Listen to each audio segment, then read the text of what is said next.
मैंने अपना मार्जिन, अपना प्रॉफिट या अपना स्वार्थ नहीं देखा। मतलब वो आपने जो प्रिंसिपल वाली बात कही थी कि वो आपके जो प्रिंसिपल हैं मेरे प्रिंसिपल्स बिल्कुल क्लियर, हाँ वही लेके गए, क्योंकि मुझे लगता है जिस प्रकार मेरी मदर परेशान हुई प्रॉपर्टी को लेके, उस तरह कोई और परेशान ना हो। क्योंकि जैसे आपके भी मित्र हैं जो असमय चले गए दुनिया से, मेरे फादर हैं जो असमय चले गए, ऐसे बहुत से लोग हैं, किसी को नहीं पता किसकी आयुष कितनी है। डेफिनेटली। तो प्रॉपर्टी लीगल होना सबसे इंपॉर्टेंट है।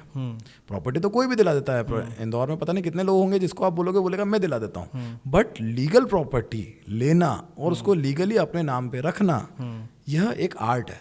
उस दस्तावेजों को कैसे संभाल के रखना है, उन दस्तावेजों से कैसे लोन लेना है, उन दस्तावेजों को समय आने पे किसी को बेचते समय प्रॉपरली देना है, ये कोई नहीं सिखाता। डेफिनेटली। मुझे यहाँ पे एक विजन दिखा। लोग तो बहुत हैं जो प्रॉपर्टी बेच रहे हैं, पर सही तरीके से प्रॉपर्टी बेचने वाले नहीं है। अब क्योंकि वो एक कॉर्पोरेट कंपनी थी और बहुत कुछ सीखने को मिला। वहाँ का कल्चर बहुत एथिकल होता है, बहुत एथिकल होता है। तो शायद इस कारण आप और जल्दी उन चीज़ों को सीख पाए। और प्लस पॉइंट क्या हो गया, आपके प्रिंसिपल्स वही हैं, क्योंकि होता है ना कि सही जगह पर सही व्यक्ति रुक सकता है। किसी भी संस्थान में, एक संस्थान जो बहुत इथिकली काम कर रही है पर किसी को अनइथिकल करना है, वो नहीं रुक सकता। बिल्कुल सही बात। सेम वाइसा वर्सा भी है। अब आपकी दोनों की एक मैच हुई तो आप रुके वहाँ पर।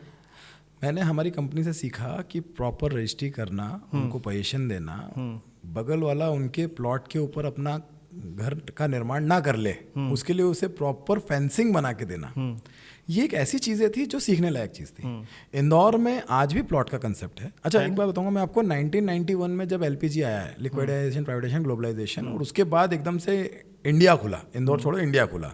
और इंदौर की बात करूं तो इंदौर में भी प्लॉट पे लोन होता है, ये बहुत कम लोगों को पता था। नहीं होता था ना, हम लोगों ने भी प्लॉट लिया था पर लोन नहीं मिल रहा था, तो कैसे तैसे उस फंड को अरेंज किया, LIC पे लोन लिया, तब जाके वो प्लॉट का पैसा चुकाया गया। बिल्कुल सही बात बोल रहे हैं। तो उस ज़माने में क्या होता था कि मान लीजिए अगर आपके प्लॉट की रजिस्ट्री नहीं हो पा रही है किसी कारणवश, तो एक तरीका निकला था जिसको बोलते थे TPA, tripartite agreement.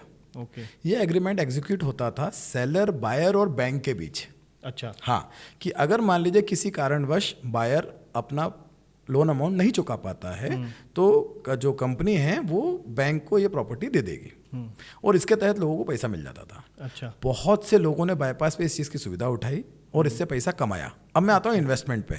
End user तो ठीक है साहब, जिसको घर बना के रहना है, पर एक तबका वो भी था जिसके घर वालों ने मना कर दिया कि बाईपास पे जाके नहीं रहना है। हाँ, है ना, आज भी लोग होते होंगे जो बोलते हैं, आज भी बोलते हैं, आज भी वो इजीनेस बाईपास पे रहने में लोगों को फील नहीं होती। उस जमाने में ऐसा होता था कि आपने ट्राइपार्टाइट पे लोन लिया हुआ है, तो क्या होता था कि आपको रजिस्ट्री कराना कंपलसरी नहीं है, आप इनको अपना प्लॉट बेच सकते हैं, जिसको एंडोर्समेंट ऑफ यूनिट बोलते हैं। ओके। अब ये चीज़ें भी लोगों के लिए बहुत नई थी, ये सब। ये मेरे लिए भी नहीं है, मैं रियल एस्टेट के 2 एपिसोड कर चुका हूँ अभी तक, लेकिन ये जो आप ये इतनी टेक्निकलिटी में बता रहे हो प्लॉटिंग के ऊपर स्पेसिफिकली, ये मुझे भी अभी नहीं पता, और ये मैंने अभी तक पढ़ा भी नहीं है कहीं, और इंदौर में सुना भी नहीं है कहीं।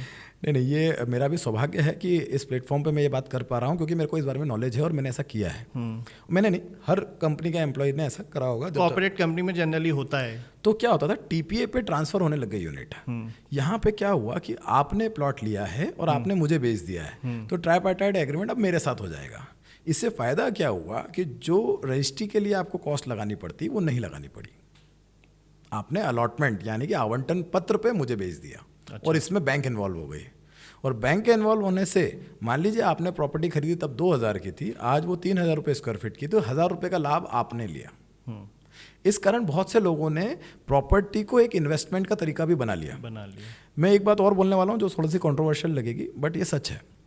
प्रॉपर्टी इन्वेस्टमेंट टूल नहीं है, प्रॉपर्टी रहने के लिए। हमने आपको प्रॉपर्टी दी थी घर बनाने के लिए, आपने उसको मकान बना के उसका व्यवसाय बना लिया, और अब आप उसको 1 से 2, 2 से 3, 3 से 4 बेचते जा रहे हैं। और लास्ट एपिसोड में भी मैंने ये इशू रेज किया था, फिर हो क्या रहा है कि अल्टीमेटली एंड यूज़र को वो प्रॉपर्टी इतनी महंगी मिल रही है जो उसकी जस्टिफाइड वैल्यू मुझे तो नहीं लगती है। ये सच है ना, अगर आप देखिए आपने कोई चीज़ एंड यूज़र के लिए बनाई है और उसको पहले किसी इन्वेस्टर ने खरीद ली है और उसमें अपना प्रॉफिट जोड़ के एंड यूज़र को दे रहा है, तो एंड यूज़र हो सकता है अफोर्ड कर पाए या ना कर पाए। अगर एंड यूज़र उसको अफोर्ड नहीं कर पाएगा तो वहाँ पे रहने नहीं आएगा। और किसी भी कॉलोनी का अगर आप चाहते हैं रेट बढ़े, वो विकसित हो, वहाँ पे रहवासी संघ होना ज़रूरी है। रहवासी संघ कैसे आएगा? जब रहवासी आएगा, रहवासी होंगे, और रहवासी ही तो एंड यूज़र है। ये इशू अभी बहुत कॉमनली, और मैं पिछले 2 एपिसोड से, पिछले जो रियल एस्टेट के हमारे 2 एपिसोड है उनमें मैंने पूछा भी क्यों रियल एस्टेट घर से जोड़ा जाता है, और घर व्यक्ति कोई इन्वेस्टमेंट के लिए नहीं करता है, मतलब घर वो एक फीलिंग है, रहना है उससे। लेकिन हमारे इंदौर में पर्टिकुलरली अब जो मैं देख रहा हूँ वो ऐसा होता जा रहा है कि जो अल्टीमेटली आज से 5 साल बाद या 10 साल बाद जो बायर आएगा खरीदने, उसको शायद वो पता नहीं किस रेट पे वो प्रॉपर्टी मिलेगी, और वो मुझे कई बार हाइपोथेटिकल लगती है। एक्चुअली आपने वही सही बात बोली, मैं फिर से वही रिपीट करता हूँ, मेरी शब्दावली पे ध्यान दीजिएगा। घर और मकान दो अलग अलग शब्द नहीं, दो अलग अलग चीज़ें भी हैं। जो मेरे लिए घर है, आप उसके 10 करोड़ रुपए दोगे, मैं नहीं बेचूंगा, क्योंकि मेरी माँ वहाँ रहती है, मेरा बच्चा वहाँ पे एंजॉय करता है, मेरे इमोशन, मैंने दिवाली वहाँ मनाई है, मैंने दशहरा वहाँ मनाया, मुझे वहाँ पे अच्छा लगता है।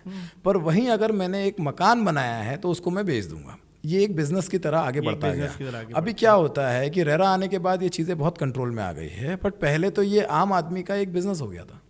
एक आदमी क्या करता था, एक प्लॉट लेता था और उस पर मकान बनाता था और बोलता था बनाया तो मैंने मेरे लिए, पर मैं आपको बेच दूंगा। इंसान विश्वास से ले लेता था और जब वो खोल के देखता था तो अंदर एक कील ठुकते से ही प्लास्टर बाहर आ जाता था। तो ये क्या हुआ था कि धीरे धीरे ट्रेंड बदला ना, मतलब मैंने तो विश्वास करा आपके ऊपर कि आपने घर बनाया था खुद के लिए, अब आप मुझे दे रहे हैं तो वो घर ही होगा, पर वो निकला मकान।